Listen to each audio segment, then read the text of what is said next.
Hello மக்களே, fourth promo release ஆயிருச்சு.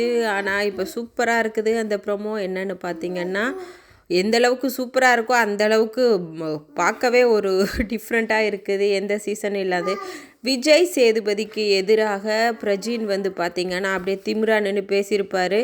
விஜய் சேதுபதி பார்த்திங்களா, ஃபஸ்ட்டு ஸ்டார்டிங்கில் அந்த ப்ரோமோவில் பார்த்திங்கன்னா ஒரு பேப்பரோடு எடுத்துகிட்டு வராங்க. பேப்பரில் என்னென்ன பிரஜின் வந்து விக்ரமை பற்றி என்னென்ன பேசியிருக்கிறாரு, அவர் என்னென்ன அவதூறாக பேசினார், அவர் ஒவ்வொரு பாயிண்ட்டையுமே விஜய் சேதுபதி சொல்லி காமிக்கிறாரு. அதையும் பார்த்துட்டு இந்த சேர் போட்டு விஜய் சேதுபதி அவர்கள் இப்படி ஸ்டைலாக உட்காந்துருக்கிறாரு. ஆனால் பிரஜின் பார்த்திங்கன்னா அவருடைய ரெஸ்பான்ஸே டிஃப்ரெண்ட்டாக இருக்குது. பிரஜின் பார்த்திங்கன்னா விஜய் சேதுபதி அவர்கள் பார்த்து ஒரு மாதிரி தோரணையாக எந்திரிச்சு நின்று திமிரா சொல்கிறாரு. என்னென்னா, ஆமாம், நீங்கள் சொன்ன அத்தனையுமே நான் சொல்லி காட்டினேன் தான். ஆனால் வந்து பார்த்திங்கன்னா எதுவுமே நான் சொல்லலைன்னு நான் சொல்லலை, எல்லாமே நான் சொன்னேன் தான். நீங்கள் சொன்னது எல்லாமே உண்மை தான்.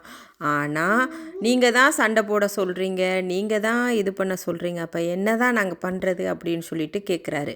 அதுக்கு விஜய் சேதுபதி அவர்கள் ஷேரையும் எடுத்துகிட்டு வந்து உட்காந்துட்டு அவருக்கு அட்வைஸ் பண்ணுறாரு. நீங்கள் எந்த ஒரு இதுனாலுமே உங்களுக்குன்னு ஒரு சில மரியாதை, செல்ஃப் ரெஸ்பெக்ட் வேணும், அந்த மாதிரி டிசிப்ளினாக நடந்து கொள்ளணும் அப்படின்னு சொல்லிட்டு அட்வைஸ் பண்ணுறாரு. ஆனால் அவர் அதையும் மீறி ஒவ்வொரு விஷயங்கள் பேசிகிட்டே இருக்கிறாரு. ஸோ இப்படி போயிட்டுருக்க பட்சத்தில் பார்த்திங்கன்னா விஜய் சேதுபதி அவர்கள் உட்காந்துருக்க சேரை எடுத்து தூக்கி வெளியே போட்டுட்டு ஜாலியாக கோட் எடுத்து போட்டுட்டு போகிறாரு. ஆனால் பிரஜின் அவர்கள் இப்படி நடந்து கொள்வார் அப்படின்னு சொல்லிட்டு யாருமே எதிர்பார்க்கல. ஏன்னா அந்தளவுக்கு இப்போ கொஞ்ச நாளாகவே அவருடைய தோரணைகள் எல்லாமே மாறிட்டு வருது. முன்னாடி பார்த்திங்கன்னா பிரஜின் அண்ணா நிறைய ஃபேன்ஸ் எல்லாம் இருப்பாங்க பிரஜினுக்கு. ஆனால் இப்போ பார்த்திங்க அவருக்கு நிறைய ஹேட்டர்ஸ் வந்துருச்சு இந்த பிக் பாஸ் வந்ததுக்கு அப்புறம்.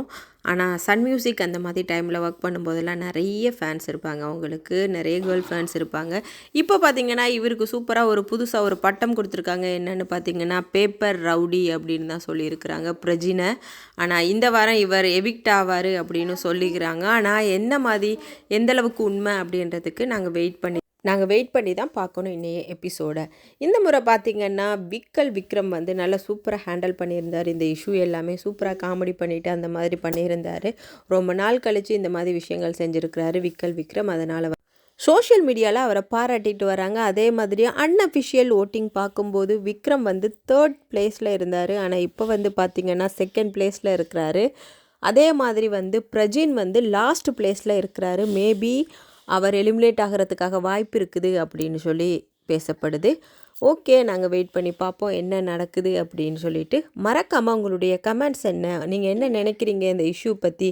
இது வரைக்கும் எந்த கண்டஸ்டன்ஸ் ஆகுது இந்த மாதிரி இப்படி தொகுப்பாளரை வந்து இந்த மாதிரி மரியாதை இல்லாமல் ஒரு டிசிப்ளின் இல்லாமல் பேசியிருக்காங்களா அப்படின்னு சொல்லி மறக்காமல் கமெண்ட்ஸில் சொல்லுங்கள். ஓகே, இன்னைய எபிசோடை பார்ப்போம், வெயிட் பண்ணி தான் பார்ப்போம். Okay, see you next video. Thank you.